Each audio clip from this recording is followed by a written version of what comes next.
Someone has been tapping on my window at night and leaving candy wrappers. I will never forget the first time it happened. It is the reason I do not feel safe sleeping anymore. It began on a Monday night during the school holidays. I stayed up late since I could sleep in the next morning. Eventually, at around 2 in the morning, I turned off the lights and got comfortable in bed. Then I heard it, a soft tapping on the glass.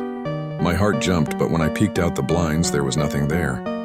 I told myself it was only a bug and forced myself to sleep. In the morning sunlight, I noticed fingerprints on the window.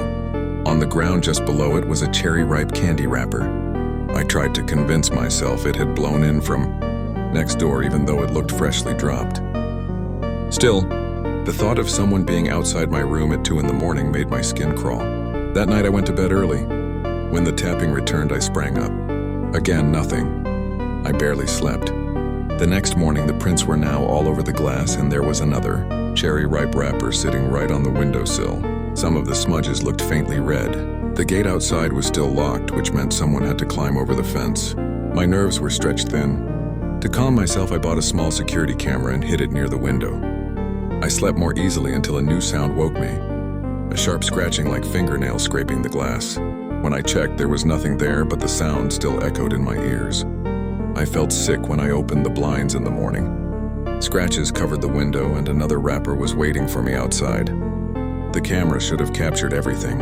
The footage was nothing but static. When I stepped outside to see the damage, I found the camera smashed and lying beside a small pocket knife. There were tiny dark red marks on the blade. I threw everything into the trash and finally called the police. They told me not to open the blinds if anything happened again and to contact them immediately.